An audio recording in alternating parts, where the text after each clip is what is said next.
কাঁটা লাগা গানের হিরোইন শেফালি জারিওয়ালা হার্ট অ্যাটাকে মারা গেছে, এই নিউজটা নিশ্চয়ই আপনারা সবাই শুনেছেন। এছাড়াও কিছুদিন আগে সিদ্ধার্থ শুক্লা, একজন অ্যাক্টর, তিনি মারা যায়। সাউথের একজন অ্যাক্টর পুনিত রাজকুমার নামে, তিনিও হার্ট অ্যাটাকে মারা যায়। শুধু অ্যাক্টর বা সেলিব্রিটি বলে কথা না, আপনি আপনার চারিপাশে দেখলেই বুঝতে পারবেন যে এখন খুব কম বয়সের মানুষরা হার্ট অ্যাটাকে মারা যাচ্ছে।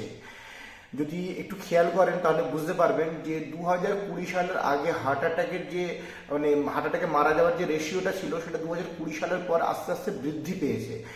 ইনফ্যাক্ট ইয়াং মানুষের মধ্যে খুব বেশি বৃদ্ধি পেয়েছে। তো এর পিছনে কি কারণ থাকতে পারে, হঠাৎ করে এই জিনিসটা কেন বেড়ে গেল?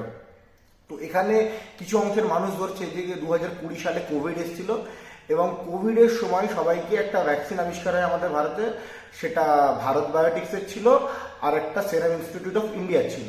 তো তারা এই কোভিশিল্ড এবং কোভ্যাক্সিন এই দুটো আবিষ্কার করে এবং যেটা লাগানো কম্পালসারি হয়ে যায়।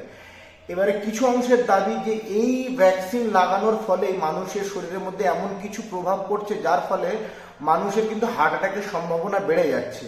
এবং এই সম্ভাবনা যখনই আসছে তখনই একটা কথা উঠে আসছে যে এই ভারত বায়োটিক্স বা আপনার সেরাম ইনস্টিটিউট অফ ইন্ডিয়া যে আছে, এদের সঙ্গে বর্তমানে কেন্দ্র সরকারে বসে থাকা পার্টি বিজেপির একটা কানেকশনের কথা বারবার উঠে আসছে। কারণ তারা ইলেকশনের সময় একটা ইলেকট্রাল বন্ডেতে খুব বেশি পরিমাণের চাঁদা দিয়েছিল।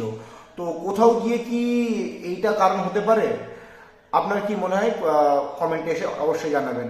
আর হ্যাঁ, আমাদের ইনস্টাগ্রামেতে 1500 ফলোয়ার পুরো হয়েছে, যার জন্য আপনাদের অসংখ্য ধন্যবাদ। এইভাবে সাথে থাকুন, পাশে থাকুন এবং আমাদের ফেসবুক চ্যানেল এবং ইউটিউব চ্যানেল আনফিল্টার্ড এমকে কে ফলো, সাবস্ক্রাইব করে সাপোর্ট করতে থাকুন। এরকম আরও কন্টেন্ট আসতে থাকবে। ভালো থাকবেন, ভালো রাখবেন।